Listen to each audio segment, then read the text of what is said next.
Welcome back to the Metric Stack podcast. Today's guest is Christina Garnett from HubSpot, where she's responsible for external community strategy and the HubSpot HubFans program. Today, we're talking retention in the context of community and customer advocacy. I'm Lauren Thibodeau, and I'm joined by co-host, Klipfolio CEO and co-founder, Allan Villa. Huge welcome to the show today, Christina.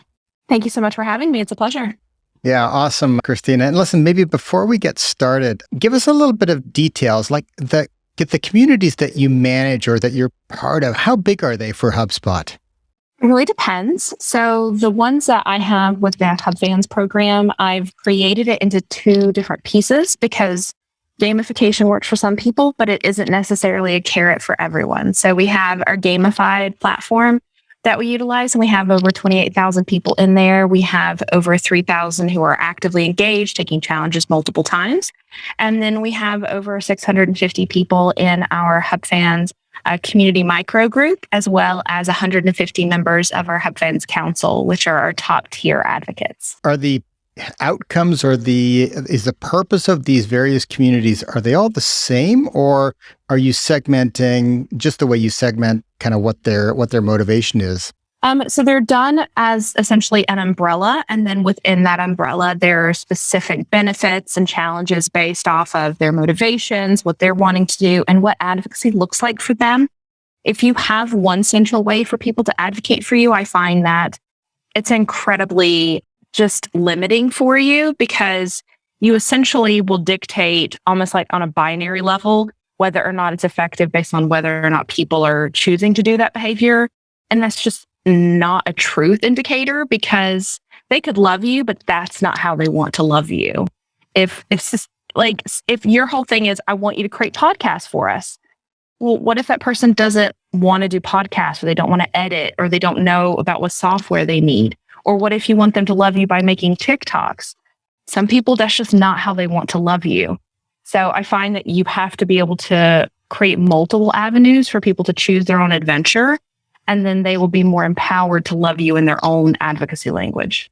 I like the way you're phrasing that. Like, how do you want them to love you, right? Like, that's a great way to think about it. So we're getting into the meat of it. We're talking about retention today. And just to sort of set the stage a little bit more, we're not talking about retention from a paid customer point of view. And we've talked about that on the show before as well. We're talking about retention in the context of these advocacy communities. So, and maybe you can share with us in your own words, how do you define that, or how do you think of retention as far as community goes? For me, retention is based off of whether or not you are regularly not only meeting expectation and motivations, but you're also scaling that. What you need to do is essentially, at HubSpot, we talk about a flywheel. Well, community works very similarly. We're creating habit loops so that people understand why they would come into a community, what behaviors they would need. But we also need to foster more and more opportunities for them to be able to come to that community and get value. Case in point, if you look at support forums or support communities, the habit loop there is you're going to come and see us when you have questions. And once that question's met and you are good, you're going to leave and you're not going to return until you have a new query. Versus a community of practice where there's multiple opportunities for value. It might be connection. It might be opportunities to be a speaker at an event. It might be the opportunity to answer those questions or ask questions, depending on where you are as a member. But making sure that you're providing reasons for them to essentially return, but that you're continually giving them new reasons to come back is huge for them. I like to compare an ideal community state to a Target store. You go in for one thing, and then you see all these little things and baubles that you want to buy that you didn't realize you needed or didn't realize you wanted. And then 3 hours later, you've spent way too much money and you have too many carts and you're going to your car. It's kind of the experience you want for a community member. I come in for one thing, look at all this value that I see as soon as I come in and all these things I get to engage with and these people I get to talk to and these events I get to participate in. And that's kind of what you're going for is, how can I create a space where they come in for one thing, but we've really created this selection point of all these value adds that as soon as they come, they don't want to leave. They continue just wanting to gravitate and grab all the value that's there. You've reminded me I have to go to Costco tonight. I am helping the economy. I'm doing my part. I love it. And so when you think about measuring this metric, retention specifically, should everybody who has a community be measuring it? Or are there certain communities where you should look at retention versus ones you shouldn't? I think it really depends on what your goals for the community are. Like, what is the whole purpose of it being there? And granted, there's going to be some internalized goals versus external. Like, why would a company want to create a community, or why would an organization want to create one versus what is the goal of it for the members? And just making sure, what does it look like to them? Like, what does having that community mean for them? That's going to help you keep that voice of the community very near and dear to you, so that you're always looking. The thing that I really like is creating a community member journey, because a lot of people have kind of demonized the lurker as kind of like they don't have any value. And I just don't think that's the case, because there's so much dark social. There's so many metrics that we don't have access to. There's so much data that we don't know, that person might be driving people to that community because they see value, but maybe they're introverted. Maybe they absolutely love what you have and they want to read everything, but maybe they just don't want to engage. That doesn't mean that they don't have value. It just means that you're not able to identify the behavior that gives value. And so I really like to create journey maps based on the personas within a community group. What does a lurker or passive person look like? What would it need? What would you want to do? Or how would you be able to create a space where they feel safe enough so that they can progress and behave and become a part of more of an engaged populace? All right, they're engaged. What's going to make them become more of a champion, or maybe potentially even be a moderator for the community? Versus what do I need to do to make them go to the next level, where now they are actively advocating externally for the community, that they've got all the behaviors internally, but now they're going to take a step outward and say, hey, you need to be a part of this, or this is something that's very special. And so breaking it down to those individual behavior personas to determine, why are they here? What's working for them? And how can we make them feel comfortable and safe to do behaviors to get to the next point? I feel like every community can start building that out, even on like a really simple level, so that you can start looking at the metrics. But if you start looking at that metric from day one, you're immediately going to treat people differently, because you're going to see the engaged people like, oh, these are the people that help us. And these lurkers, like, these are the people who don't do anything for us. And I feel like that's a bad precedent to set. Really see it as, these people are all in different parts of the journey. And as someone who's in the community, it is your responsibility and your honor to be able to hold their hand and help them become a deeper part of that journey for them. Well, I wonder too, I mean, I like the idea that you're segmenting these different audience members or these different actors. And you're absolutely right. I mean, for every, like, use Twitter, for example, for every person who, authors a tweet, there's probably 10,000, 100,000 more people that are just consuming those. Or actually, there's even one in between that is just liking and retweeting things, right? So I think there definitely is sort of a hierarchy of the fully engaged, the sort of the likers, and then just the consumers, right? And I do think that those consumers are valuable, because if nobody was looking at the content that the authors are creating, why would they come back? So anyways, I like the fact that you're segmenting this. Now, do you look at retention the same, do you measure retention the same way for each of those different groups? I like to do surveys like NPS and really looking at them from a perspective of what their general idea is and their experience before I start defining who they are. Because I find too that whether you like it or not, you're instinctively a bit biased. Like, if someone who's engaged tells you they're not happy, you're more likely to take their suggestion seriously versus someone who's a lurker or passive. Mm-hmm. So I like to see what their experience is like before I preset them as a persona, because I find that way I'm able to look at their suggestions, good and bad feedback, from a less biased perspective. Well, so I mean, shouldn't you, take my thought with a grain of salt here? But I mean, you're calling them lurkers, right? Isn't that doesn't that have a bad connotation, next to the corner store, right? They're kind of sketchy, right? So Well, I think there's opportunities there. I'm very much not a semantics kind of person. So I've heard people call them learners. I've heard people call them passive. I've heard people call them lurkers. For me, I would much rather focus my energy on like what's working for you, what's not working for you, what's your experience like. And when I go through and I see these people either engaged or they're kind of come and go, or they are more passive, really looking at their experience and seeing what's worthwhile to them, because there might be things that they need that you never intended to have, or you didn't realize was even like a requirement, essentially. Like there could be a time where let's say that someone's not as active in the community as possible, and you realize maybe they weren't properly onboarded, or maybe they don't know what's possible, or maybe they are a hyper engaged person, but the first time that they responded to a question, they were kind of like dismissed. And so they still desperately want to be a part of the community, but they don't feel as welcome. So they're just like, I'll exist and get my value here, but I don't want my voice heard because I don't want to be dismissed again.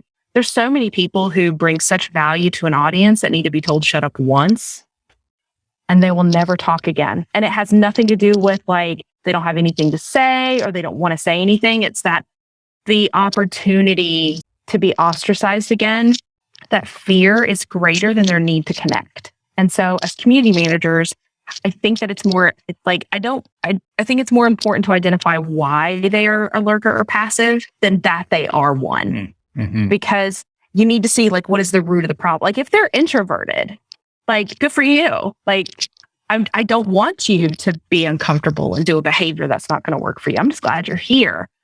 But it's also, you are more outgoing, but someone made you feel unwelcome, but you still need to be in here for work, or you still need to be in here for some other reason. So you don't have the luxury of leaving, but you are trying to protect yourself and your boundaries as best you can. Someone who like, I'm a very protective person, I want to know that, because like, who do I need to talk to for you? Like, who do I need to like shake a fist at? Because I'll do it. Things like that. I think it's very important to understand like, what is this user psychology? Like, I know who you are now. I need to know why you are that way. And is there something that I can do to improve the experience that will then make you feel more comfortable, make you behave more comfortably, make you do things that are going to be more engaged, because now you feel respected and appreciated and comfortable. And there's so many things that, especially as more and more people create communities, there's so many behaviors you don't see, and also experiences. There's so many variables that you don't know. Someone could be having a really bad day, and the tone of what they say is kind of like littered with that. And they may not mean to dismiss you or make you feel stupid for asking a question, but they've kind of like, they've carried all their baggage with them with their question. And so that's what community is. It's this human experience. And you have to understand, like, how are we treating each other and how are we creating space for each other so that we can coexist and also want to return to this space. And maybe that's at the heart of what makes a community, right? Not only are people there for the value and the belonging, but there's also this human personal aspect that probably impacts retention more than any of us would actually like to think it does. Yeah. Think about how such tiny moments can steal your joy in a day. No, I don't want to think of. But you see what I'm saying, though? There's variables with each of us. We are each carrying all these variables with us into a community. And then that's also intensified by what's happening in like the macro space, like what's happening in the world at large, geopolitically, that we have no control over. That, in addition to the own variables that we carry, that's going to create moments for volatility, hostility, hopelessness. So when you're analyzing your retention rate month over month, are you sort of looking at community events, not just sort of value events, but the community DNA events, and saying, oh, we had a dip in retention here, or we really did well because such and such made this community feel really welcome. What are the inputs and the outputs, around actually analyzing what's working and what's not working with retention? Yeah. So obviously you're going to look at like events. So which events were more set up, which ones had a higher show rate, which ones had more RSVPs versus show rate. Is it based off of like time of year, time of day, who was the speaker, what was the topic? But then also, and I think a lot of my work in social media has helped this, I'm so used to having to understand that I have to read the room at all cost. It could be the most optimum time of day, the perfect topic, the perfect everything. But let's say the stock market crashed 24 hours earlier. Or let's say that you have the perfect topic and you have all these things, but it's the end of a quarter. And let's say you're doing a sales conference and you schedule it for like the end of a quarter. Well, like, no, the topic could have been great, but that's not going to happen. Or let's say that you're setting things up for executives and they're incredibly busy and you tell them that it's going to be recorded. I'm not going to show up. Yeah, I will get the recording and do 1.5 times and I'll get the value, but like, I'm not showing up. I got stuff to do. I want to pick up on that and talking about the context around and what drives retention up and down. I was really curious when you were talking about kind of macro factors. If you saw any change in your retention during COVID, did people seek belonging more because now they were remote in every other part of their life? Did you see anything change around that need for being part of something bigger in a community? Absolutely. With HubSpot, but also in my own personal space, like in social. From a social media perspective, when COVID started, I was working in an agency, working for for Fortune 500 brands and really having to determine, like, we might have to go dark in like the span of 5 minutes and we have to make that call and we have to block and like just pause absolutely everything, paid, organic, absolutely everything, talk to leadership. What are execs going to say? Is it appropriate for them to even acknowledge that it happened? All of those things. And your brain has to immediately go into game theory mode. And so in addition to all of that, you have this beautiful thing that happened because of COVID, which is this undeniable unsilencing of burnout, where we can't juggle all of the work and also act like everything's okay. I wound up writing a piece that was picked up by the Next Web, and it was talking about like social media managers having to be plugged in at all costs. And like, we're literally paid to be tapped into Twitter and TikTok and Instagram and Facebook at all times. There is no burnout solution for that when we are paid to see it all, to see everything unravel and not only see it for what it is as a human, but to see it as a professional, to think like, all right, what is my strategic insight based off of this? So we have to constantly be able to not only see what's happening, but have our first priority be the brand instead of our children, instead of us, instead of all these things. And so what you saw is not only this craving for belonging, but this craving for an anchor. Like, they just want, I need to know that as I feel like I'm drowning, are there others who are drowning too? It isn't going to save me, but it will make me feel less alone. And I feel like if you look at the social media manager conversations over the past like 2 years, you see this undeniable understanding that we are not going to be quiet. We're not going to act like things are normal. We're not going to act like this is great.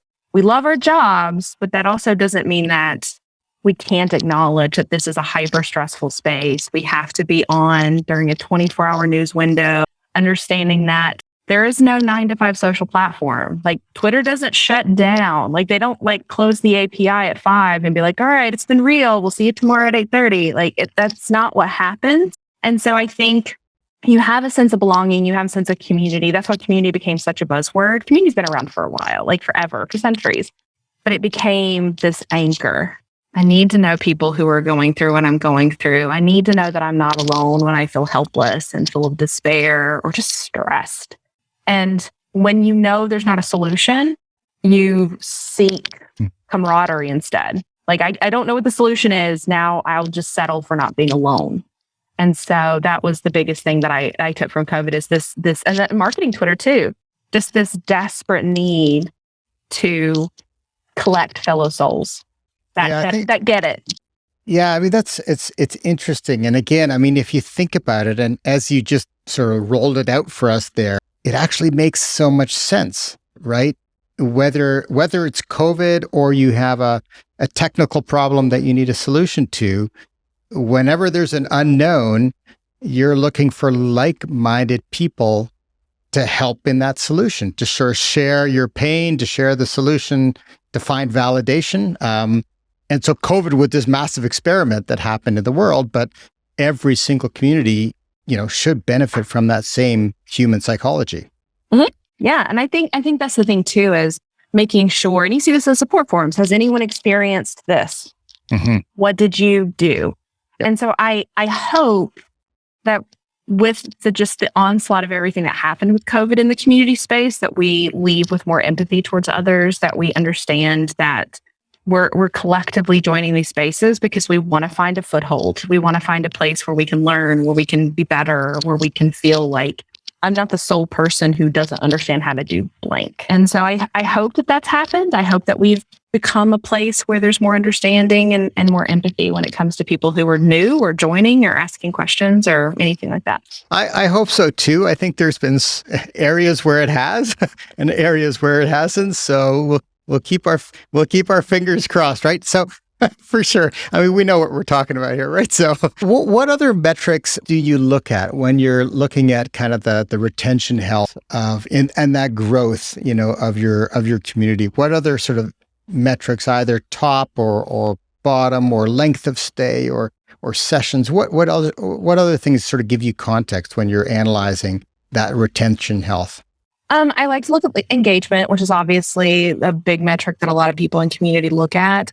Also looking for points of interest. So if you're looking at your community almost like a heat map, mm-hmm. Where are they spending their time? Where are they more popular? What are they going towards? What is the source? Just like you would look at Google Analytics and you try to find out what is the journey of the people on your website, very similar to a community. How are people navigating your space? How are they finding value? How long are they staying in certain spots? What's engaged? What's not engaged? And then constantly understanding that it is a fluid human experiment. What do you need to stop, start, and continue? Are there gap opportunities? What are people looking for? And just constantly making sure that you're close to the voice of the community. So looking at NPS, looking at feedback, what's missing? What would you love to see? What's helpful for you? Where do you spend the majority of your time? I think you need the quantitative, but you also need the qualitative. I think it's very easy to get stuck in that quantitative space, and it's worthwhile. You need to look at those metrics. But for me, qualitative is incredibly helpful too, because let's say that you have a community and it is the sole place to get one type of knowledge. I could absolutely hate your brand. I could hate everything your community stands for, and I will literally only go there because it's the only source of that truth. And I can't leave fast enough. And I'll talk trash about behind your back. I'll give you negative sentiment, but I'll still go. I'll still be quote unquote engaged because that's the only place I have to go. That's what I find too, is depending on what type of community you have or even what type of product, there's this misconception that power user means a lover of something, and it absolutely is not. There's plenty of people who are power users of things because it's the vendor or the tool that their company has chosen to use. And so they're essentially shackled to a product that they have to use day in and day out. And they could be an absolute expert at it, but that does not equate to love. It does not equate to affinity absolutely at all. So that's where you may have high retention or high engagement, or at least high engagement, maybe not retention but very, very poor NPS, for example. Yeah. Super interesting. Yeah. And it's true though. I mean, think about this. Talk to anyone that's had to do Facebook ads. Talk to a single person that's had to do Facebook ads. They will be able to tell you absolutely everything. They can walk you through the tutorials. They'll tell you everything. But then ask them how they feel about it. Yeah, totally. Yeah. So, well, I probably very different experience. Very different experience. So, that's the thing too. Is when I've done advocacy work, there's been questions about, well, what about power users? And I was like, power usage does not necessarily equate to affinity. It just means it could be they have to use it. And they could, like I said, they could know that product in and out. But let's say that you're a power user and you don't get opportunities to beta test features for a product, or you get feedback and you're never listened to. There's plenty of products and companies that do that. As soon as you're a customer, they're all in. They're like, well, we get your money monthly, or we get your money annually. We don't care.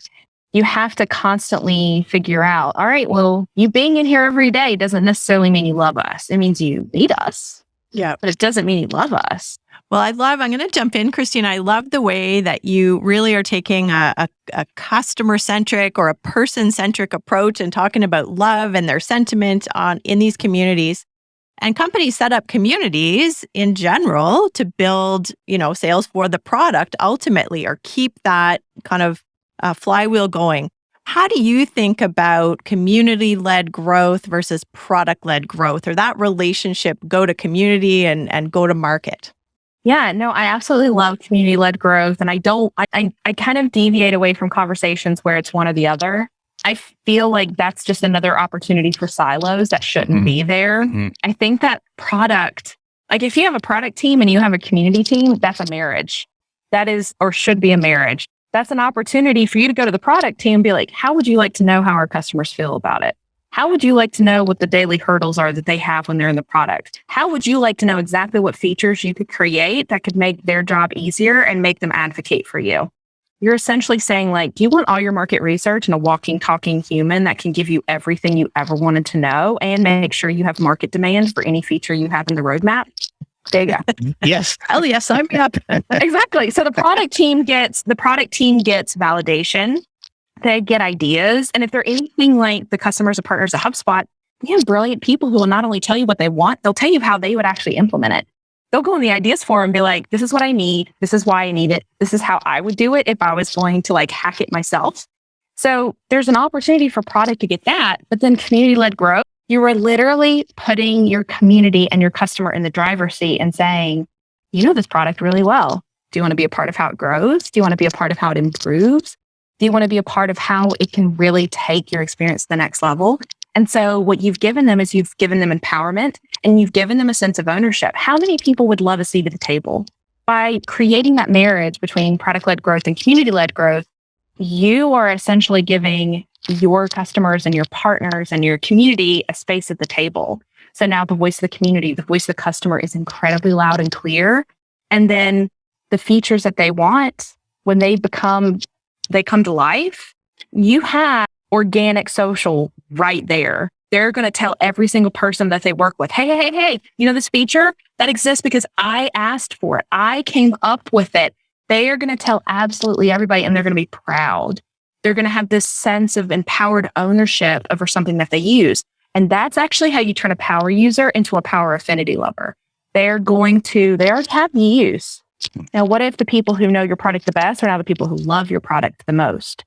They're going to give you referral traffic, everything. I have seen that work so well. I mean, you listen to a customer, you involve them in the product roadmap, and I mean, they are there for life. It's so powerful. So I wonder if you have any advice for folks that are building community specifically for product, or, it's fairly tied to the nitty gritty of what the company sells, or companies that are trying to build larger mission or vision based communities. And I've seen both, like HubSpot has definitely got that sort of huge marketing mantra kind of community.